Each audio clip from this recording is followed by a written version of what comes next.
Saturday, we lost big to FIU, a team we were projected to beat. Jalen, I'm going to start with you. What do you think went wrong that game? Honestly, I expected to win this game. I really did. But our defense just had a terrible game off the ground.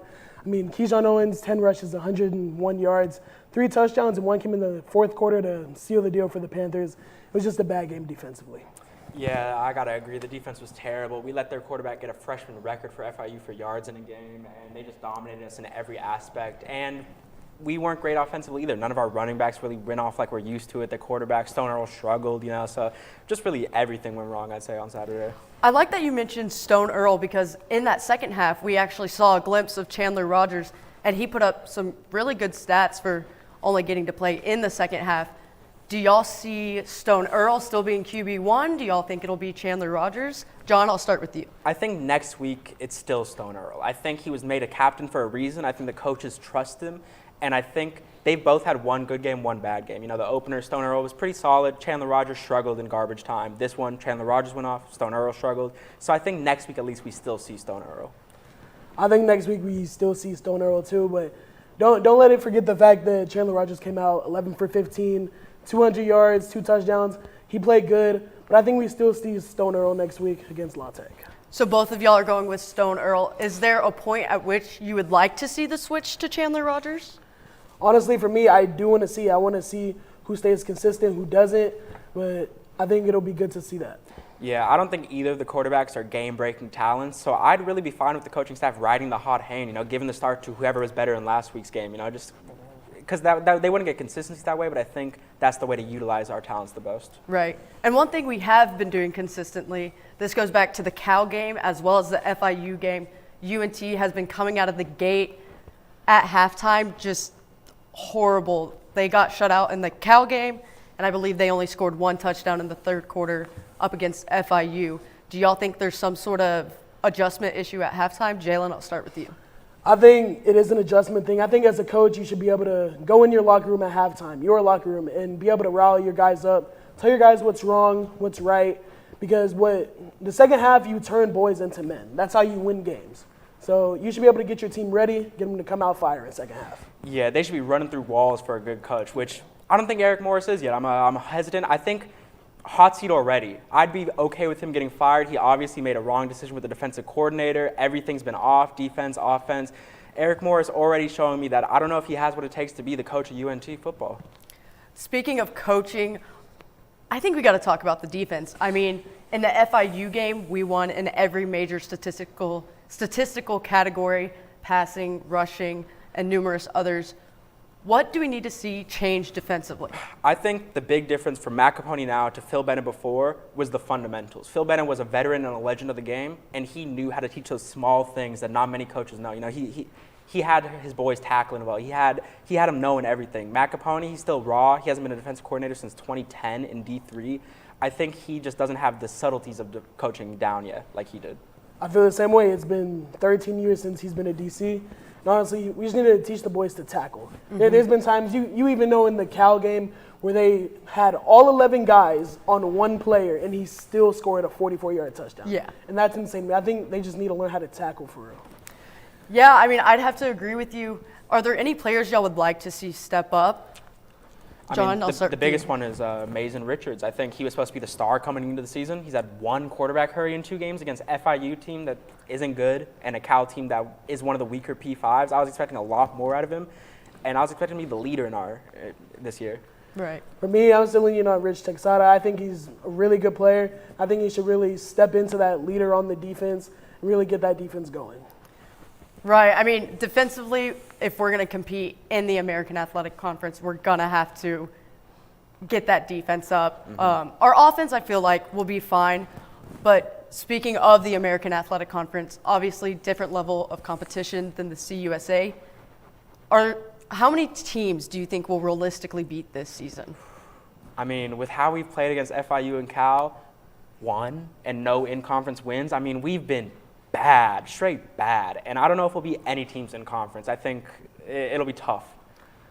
I feel the same way, man. The way that we played the last 2 games, unless we can get lucky with another team like FIU and just kind of close out the game, I can't see us winning more than 1. Speaking of teams that are struggling, Stay tuned as we discuss the Texas Rangers, who are looking to get back into the swing of things. That was a really good movie. Yeah, I really liked it. Yeah, so we have to watch the next one before next class, right? We do? I think so, but it's not on Netflix and it's not on Hulu, so Man, I don't want to pay for that. so what do we do? You think there's a place we could go to get the movie?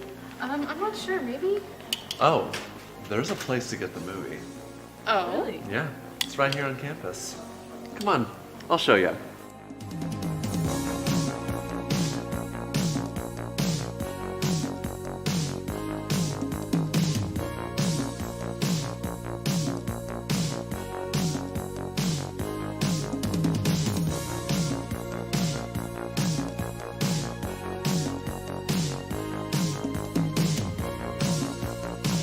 Live from UNT, it's Wheel of Culture. Welcome back to Wheel of Culture. Our contestant is so close to solving this puzzle. But first, it's time to give the wheel a spin. Wow, you landed on London, one of the many places where you and your fellow students can go on a chance to experience new culture. But only if you can solve this puzzle. I'd like to solve the puzzle. Study abroad. That's correct. You just won yourself a trip to study abroad in London, England, and you can too. Just go to studyabroad.unt.edu to see deadlines and apply for scholarships. Get ready to study abroad. All right, look up here. 1, 2, 3. Mom, Dad, I got it.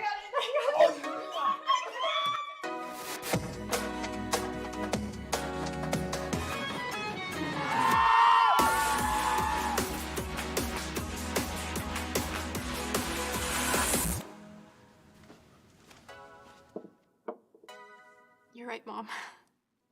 I have.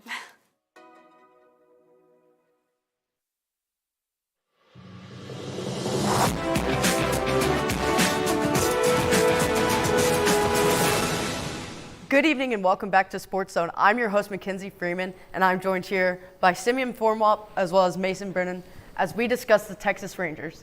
Guys, I'm going to go back to a couple weeks ago because a lot has happened in these last 2 weeks.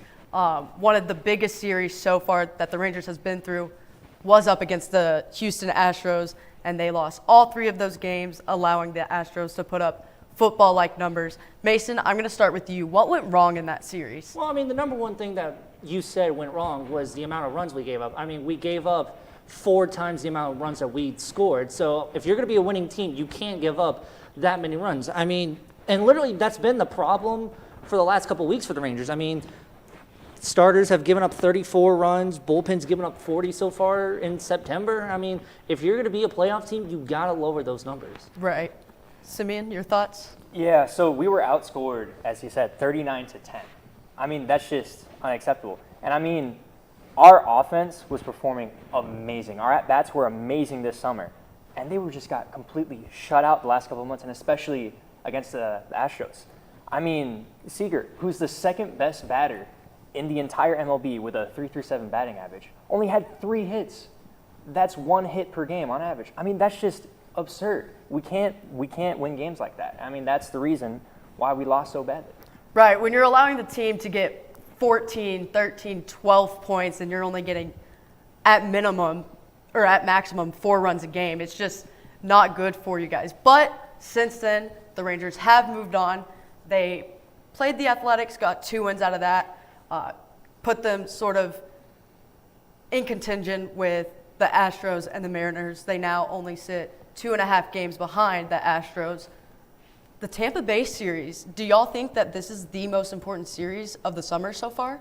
Well, I mean, this is obviously a very important series, as is every near season-ending series, because for one, this is a team that is competing for a wild card spot, and if the Rangers are looking to create some space, they need to take care of business in this series and win against the team. Yeah, exactly. This is an incredibly important series right now. And I mean, since we already have that 1 win, we just need to win 1 of the next 3 games in order to have that tiebreaker over them. So, and I mean, I think the keys to the series is just our offense needs to kind of get back up to where they were this summer with our bullpen being so inconsistent. I mean, in April, they were averaging 6.36 runs per game. In August, 4.7. I mean, 6.36 is insanely high, but with how the bullpen is right now, we kind of need to be up back to those numbers. So I think we can carry on the momentum from the A series straight into this and keep those bats hot. keep the bats hot and keep the bullpen rolling. I think we'll be all right. So before the Rangers even face another division rival, they'll play the Red Sox, they'll play the Guardians. What are the keys in those series before they even get to facing the Mariners? Mason, I'll start with you. Like I said, number one thing is going to be the pitching. I mean, if you're going to look to get a spot, you got to have dominant pitching. Now, I know we have Scherzer and Eovaldi and Gray coming back, but honestly, it's the bullpen. The number one problem's been the bullpen, and I think you got to rely on your two vets and Smith and Chapman. So I think if you can improve the bullpen and, like you said, the offense gets back to where they are, I think they have a good shot. Yeah, I think the Rangers can get into the swing of things through these next three series before even getting to the Mariners. I saw a statistic that said the Rangers only have a 3% chance of winning their division. Do y'all think that's true? Mason, I'll start with you. I know you're a Rangers fan. I know a lot of people are obviously looking at the Astros to be the favorites, and I mean, they did win the World Series last year, but I think that as long as the Rangers can constantly take 2 out of 3, I think they have a good shot. It just depends on how they play themselves. I don't think they should be looking into how anyone else plays. I think they should be looking at how they play. Yeah, exactly. I agree. I mean, from what I've seen right now, it's kind of a mindset thing, at least from a bullpen. It doesn't matter who's going out there and pitching. I mean, no one's really performing well. And if we can just focus on ourselves and get our mindset going forward that, hey, we just need to worry about our play, the rest will follow, then we have a shot. But if bullpen is inconsistent, I mean, the offense, it doesn't matter how good they are. It doesn't matter how good the at-bats are. I mean, if your bullpen is that bad.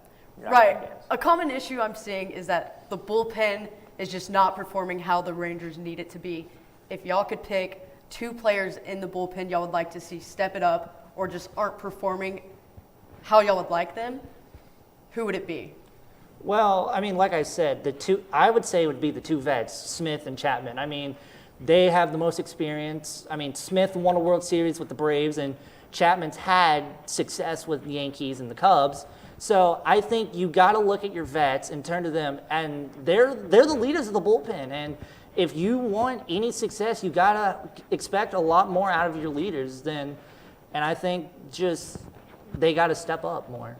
Yeah, I agree with him 100%. Just those 2 veterans, they just really need to lead the team right now. We're just not in a good place, just kind of in a lump. And I mean, you look when a team's in a lump, you look at the veterans to kind of guide the team forward and to get set back on the right track. So. Well, everyone loves discussing America's pastime, but what if we could discuss America's team? Stay with us as we talk the Cowboys. Has viajado muy lejos, mija.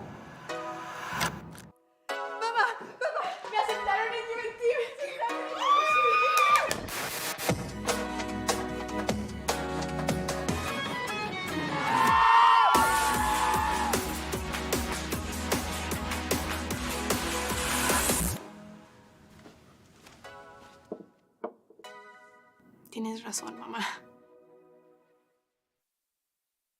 Has the weight of stress and anxiety ever felt too heavy to overcome?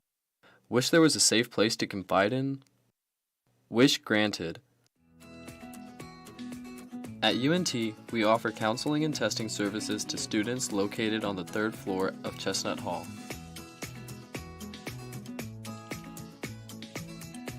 UNT, we're here for you.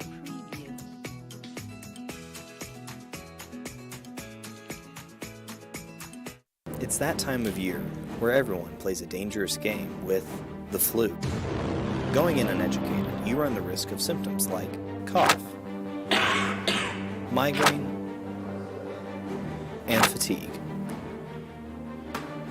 Don't be like this guy. Combat the flu with cough drops, ibuprofen, and a good night's sleep. Be smart, don't catch the flu.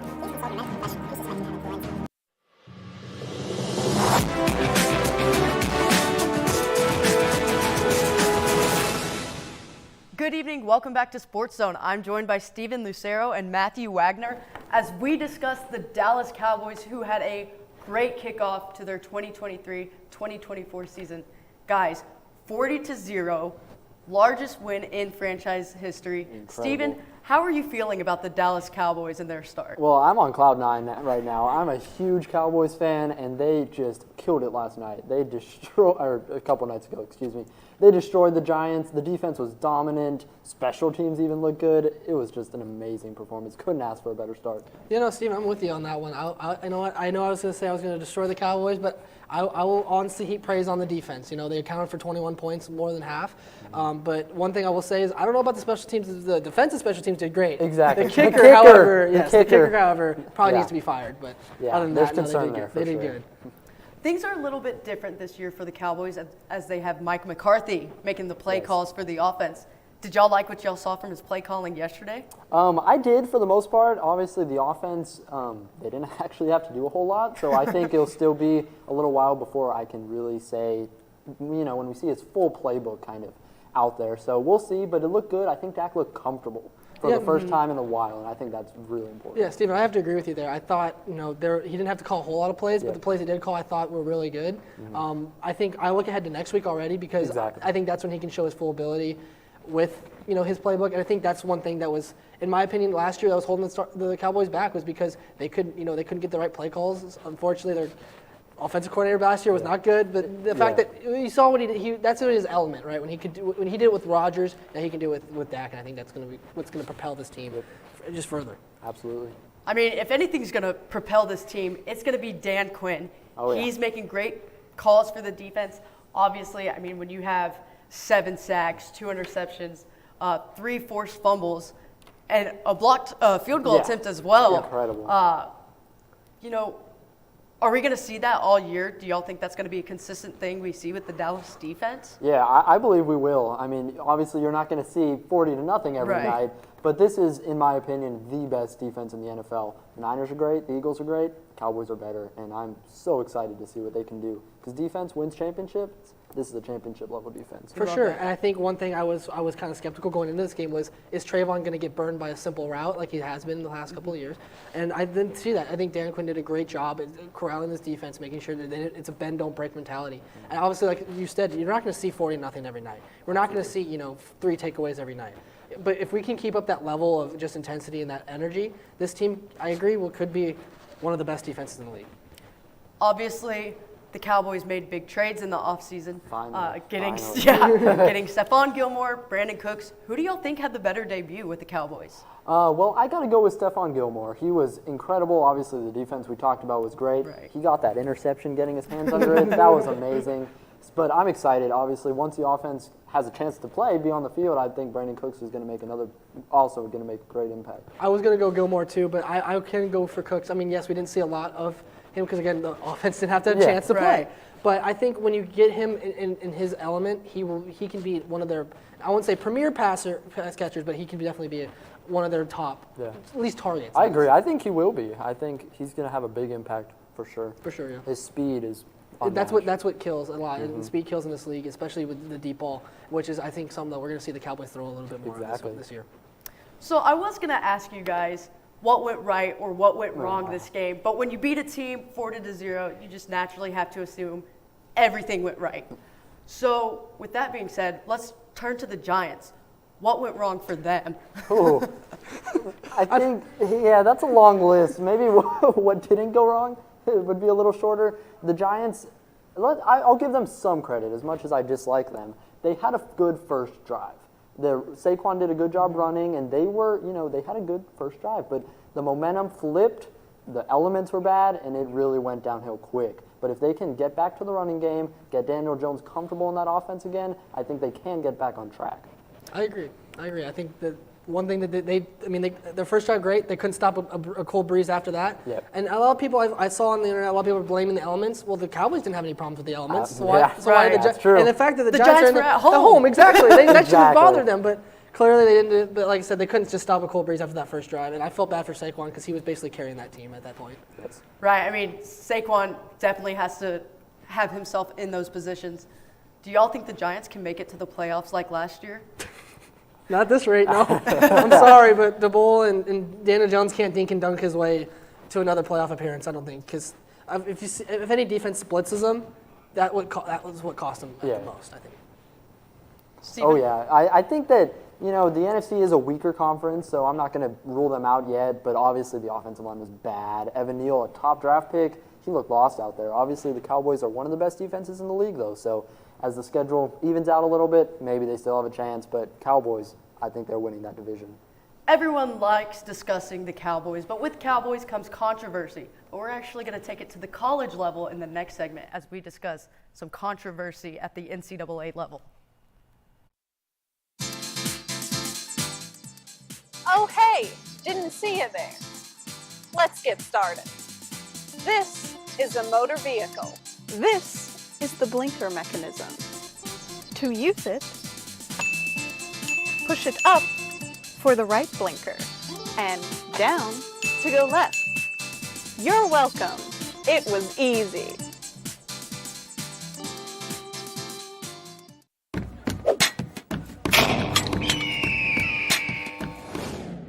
What does Talons do?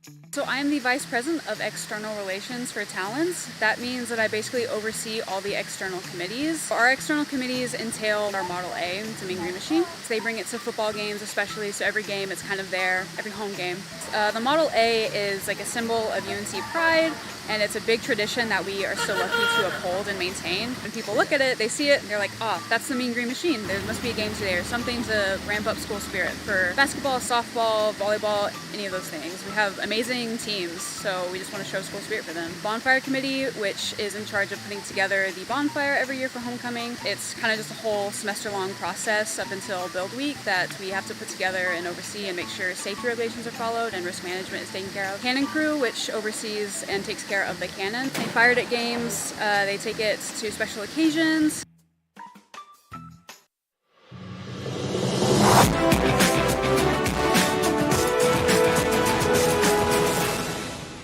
Good evening and welcome back into SportsZone. I'm Mackenzie Freeman. I'm joined by Gabby Pippins and Parker Smith as we discuss controversy amongst the NCAA.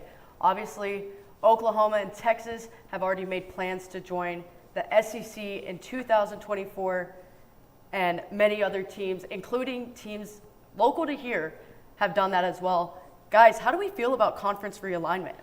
I don't know. I mean, I feel like at first it was okay, just a couple teams moving around, usually for the best interest of the team, but now it's starting to get a little out of hand, and it's messing up a lot of conferences. I mean, Pac-12, might as well call them Pac-2 now. They only have Oregon State and Washington State, and they're trying to merge with Mountain West, but that's all in the air right now. And then I know you've got the opposite with the Big Ten. You know, they're going to have about 18 teams, but as much as the competition may be enticing and I know fans are going to be excited, it's going to be a lot because you're going to have all these rivalries. They're going to be changing around, different. You're also going to have new traditions starting, but that also means the old traditions are done away with. So it's a tough decision, but I don't think it's a good football move. Parker, what do you think about conference realignment? Yeah, so it's really, the only color that really matters in this world is green. And this is strictly a money move. It doesn't have anything to do with the sports. They're looking to make these TV contracts bigger and to make more money. And at the end of the day, when you have you're essentially creating 4 super conferences here. And I've actually heard talks that these 4 conferences may even down the line choose to disband from the NCAA entirely and create their own type of competition between themselves, and maybe for the NCAA basketball make their own tournament, which could do away with the whole tradition of just the NCAA in general. So it'll definitely be interesting to see like what they choose to do with that. I think Missouri's head coach Eli Drinkwitz is in the same boat as us, but he had very different reasons for why he was so concerned about conference realignment. Obviously, this conference realignment is definitely for football, but one thing that he pointed out was, how does this affect the students? You've got students traveling from UCLA all the way to Rutgers. UCLA is actually going to go 26,000 miles for their football season.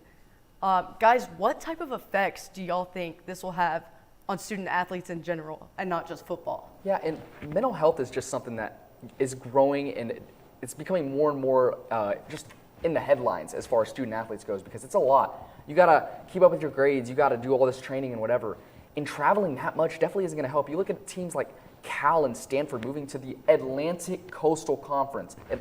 They're on the West Coast, and they're going to be traveling all the way across the entire United States in a move that it doesn't really make much sense to me, especially because the Pac-12 right now, football-wise, has the most ranked teams. We have a Colorado and a USC. Those are the two most popular teams in the nation right now. So why are we choosing to move all the way across the country? It's because of money. Right. It just doesn't make sense. Gabby, I'll let you give your take as well. Yeah, I definitely think this is going to have, unfortunately, a negative impact on student athletes. I mean, imagine you've got a game in Oregon at 8 p.m., and then by the time you get back, it's like 4 or 5 in the morning, and then you have an 8 a.m. lecture. I mean, this is going to end up having a very negative impact because for some of these student athletes, they're on scholarships, and you have to keep a minimum GPA. What happens when those student athletes that you've put so much time and effort and money into aren't able to keep their grades up because they're so sleep deprived and they can't do anything else because they just have to focus on travel and sports? So I honestly feel for them. Let alone a social life, right? Right, yeah, exactly. no more social social life. They're going to be traveling across 4 or 5 time zones, going from California all the way to Rutgers, all that stuff. Very quickly, guys, do y'all think this was just a move for football? And do you think if the NCAA thought about other sports, they wouldn't have made this decision? Well, football is the most important sport, but for a team like UNT, I think this was more of a basketball move, actually, because our football team, still struggled to win games in Conference USA, but the basketball team is at the cream of the crop. So we're moving so we can play better teams. But then again, we move to the AAC, and then the teams like SMU and Houston, the teams that we were looking to play, they're moving to the ACC and the Big 12. So it's like, what sense does it really make? Yeah, I definitely don't think they had all of the sports here. I think they're really just focusing on the main ones like football and basketball. If they thought about the non-major sports, like maybe, I don't know, swimming, bowling, I know some college teams have hockey. Right. I don't think this would have happened because those are smaller teams who may not have as many people or as many things to be able to go and travel. Yeah, just the resources in Yes, general. Right. resources. So I feel like they weren't really thinking of anything other than football and maybe basketball, like you said, with UNT. So, yeah. Yeah, I would say even for basketball and volleyball and soccer, 3 of the 4 major sports, I would say, this has some really negative effects for their students. You got to think travel time. You've got to think they play each team in their conference, one home, one away. So you're making every single trip. It's just got to be hard on the students. Yeah. That's going to be a wrap here from NTTV. I'm Mackenzie Freeman. Make sure to follow us on our socials at NTTV Sports and stay tuned for NTTV Nightly News. Good evening. My name is Amanda Hasbell, and I'm joining you here today in the Union Parking Garage. Today we're going to be going over how to drive safely in the parking garage. Let's go see. Oh my God! Oh my God! This girl just got hit by a car. Let's go see what happened. Ma'am, are you okay? Are you okay? Did you see that lady hit me with a car? Yeah, we did. I got it all on video. Oh my God. Let's go over here and talk about how we can prevent that. Yeah, not the hospital. Well, right now we're going to ask you a couple questions on how we can drive safely in the parking lot. What are ways that we can be aware of our surroundings? Oh, we can look both ways. Jenna, also, how about putting the distractions away? Yes, just like our phones, turning our music down, and also not focusing on our passengers. Where can you get information on how to get a parking pass? Transportation.unt.edu. If you park in a garage, make sure you pay on the app or look for further instructions on how you should pay. And remember, no pass, no park. Let's all try to keep our Mean Green community safe. Remember, we're all in this together. Drive safe.